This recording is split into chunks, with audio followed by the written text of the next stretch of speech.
কচুরলতিটাকে রান্না করবার জন্য যেগুলো লাগবে, দুটো মিডিয়াম সাইজের পেঁয়াজকে আমি ভালো করে কুচি করে নিয়েছি, একটা বড় সাইজের টমেটো, 4-5টা কাঁচা লঙ্কা, আর এখানে একটা রসুন ভালো করে আমি ছাড়িয়ে নিয়েছি।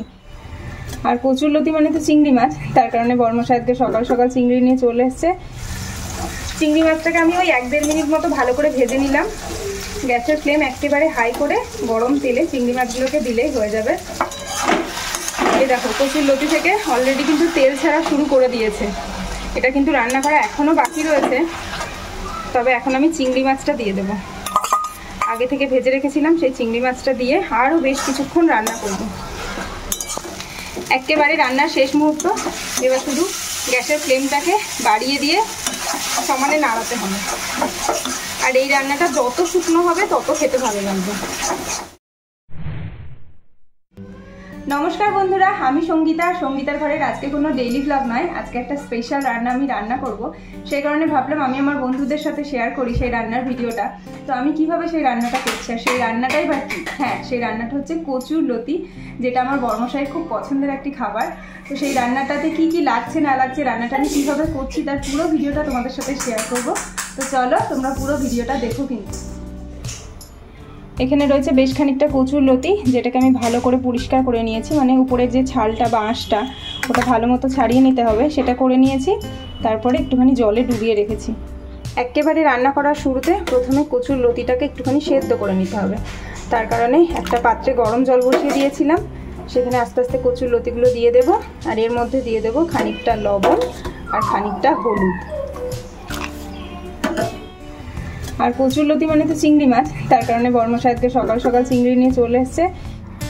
সম্পূর্ণ কচুরলতিটাকে দিয়ে দিয়েছি জলের মধ্যে। এবার বেশ খানিকটা হলুদ দিয়ে দিলাম আর একটুখানি স্বাদ মতো লবণ দিলাম। এরপরেও তো লবণ অ্যাড করব, তাই খুব একটা ঘাবড়ানোর কারণ নেই। এখানে লবণ হলুদ দিয়ে বেশ খানিকক্ষণ এটাকে সেদ্ধ করব, যতক্ষণ না কচুরলতিটা নরম হয়ে আসে। লবণ হলুদ দিয়ে কচুরলতিটাকে সেদ্ধ বসিয়ে দিয়েছিলাম, সেটা আমার হয়ে গেছে। আর এরই মধ্যে আমি মাছগুলোকেও ধুয়ে নিয়েছি। এই হচ্ছে চিংড়ি মাছ, কতগুলো ছিল আর হাফ হয়ে গেছে। একেবারে হাই ফ্লেমে 8 থেকে 10 মিনিট মতো লতিটাকে সেদ্ধ করে নিলাম লবণ হলুদ দিয়ে। এবার এটাকে জল ছেঁকে নিতে হবে।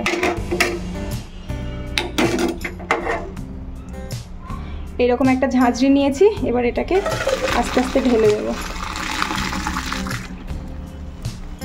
কচুরলতিটাকে রান্না করব চিংড়ি মাছ দিয়ে, যার কারণে চিংড়ি মাছটা ভালো করে পরিষ্কার করে ধুয়ে নিয়েছি। এবার একটু লবণ আর একটু হলুদ দিয়ে মাখিয়ে রাখবো। লবণ দিয়ে দিলাম, 1 চিমটে হলুদও দিয়ে দিলাম। এবার সুন্দর করে এটাকে মেখে রাখবো। কচুরলতিটাকে রান্না করবার জন্য যেগুলো লাগবে, দুটো মিডিয়াম সাইজের পেঁয়াজকে আমি ভালো করে কুচি করে নিয়েছি, একটা বড় সাইজের টমেটো, 4-5টা কাঁচা লঙ্কা, আর এখানে একটা রসুন ভালো করে আমি ছাড়িয়ে নিয়েছি। এটাকে আমি থেঁতো করে তবে তরকারিতে দেব। পুরো রান্নাটাই আমি সর্ষের তেলে করব, সেই কারণে সর্ষের তেলটা আমি আগে থেকে গরম করতে দিয়ে দিয়েছি। এর মধ্যে চিংড়ি মাছগুলো আস্তে আস্তে করে দিয়ে ভেজে নেব। চিংড়ি মাছটাকে আমি ওই 1-1.5 মিনিট মতো ভালো করে ভেজে নিলাম। গ্যাসের ফ্লেম একেবারে হাই করে গরম তেলে চিংড়ি মাছগুলোকে দিলেই হয়ে যাবে। এই দেখো একেবারে লালচে করে ভেজে তুলে নিতে হবে।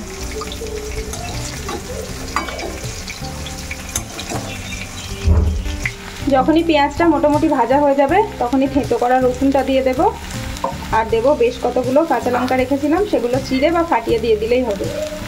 তো আমি এখানে 4-5টা কাঁচা লঙ্কা নিয়েছিলাম, সেটা ফাটিয়ে দিয়ে দিলাম।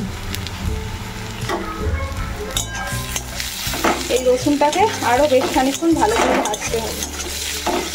রসুনটাও বেশ ভালো করে অনেকক্ষণ ভাজা হয়ে গেছে, একটা সুন্দর গন্ধ বেরোচ্ছে। এই মুহূর্তে কেটে রাখা টমেটোটা দিয়ে দেবো। টমেটোটা দেওয়ার পরে বেশ একটু লবণ দিয়ে দেবো, তাহলে টমেটোটা নরম হয়ে যাবে।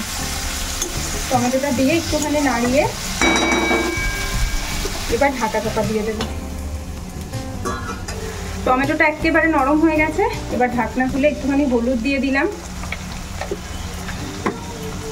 আর মশলা বলতে শুধুমাত্র একটুখানি জিরে গুঁড়োই লাগবে, তো অল্প পরিমাণ জিরে গুঁড়ো দিয়ে দিলাম। আর স্বাদটাকে অ্যাডজাস্ট করার জন্য দেবো একটুখানি চিনি। ব্যাস, এর মধ্যে কিন্তু সেই অর্থে আর কোনো মশলা লাগবে না। এবার এই 3টে মশলা ভালো করে একটুখানি কষিয়ে নেব, যতক্ষণ না তেল ছেড়ে যায়।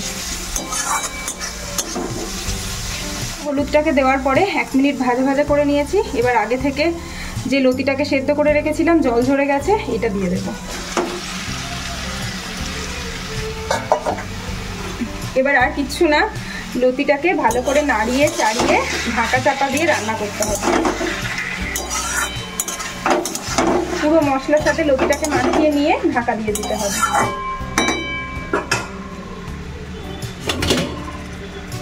এই যে ঢাকা দিয়ে দিলাম, এবার মাঝে মাঝে এসে এটাকে উল্টে পাল্টে নাড়িয়ে দিতে হবে।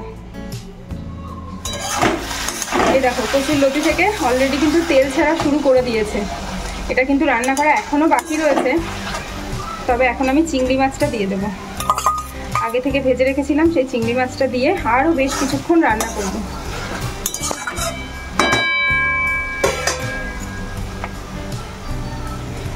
একেবারে শুকনো হবে তবে নামাতে হবে। এখন আবারও ঢাকা দিয়ে দিলাম। মাঝখানে একবার দেখে নিতে হবে ঝালটার লবণটা ঠিক রয়েছে কিনা। আর রান্নার একেবারে শেষ মুহূর্তে একটুখানি গরম মশলা ছিটিয়ে দেব। আরও বেশ কিছুক্ষণ নাড়িয়ে চাড়িয়ে রান্না করব, তাহলেই রান্না আমার কমপ্লিট। একেবারে রান্নার শেষ মুহূর্ত। এবার শুধু গ্যাসের ফ্লেমটাকে বাড়িয়ে দিয়ে সমানে নাড়াতে হবে। আর এই রান্নাটা যত শুকনো হবে তত খেতে ভালো লাগবে।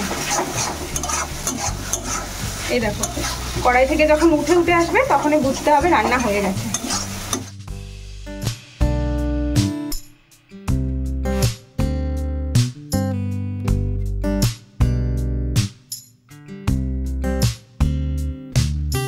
এই হচ্ছে রান্নার আমার ফাইনাল লুক।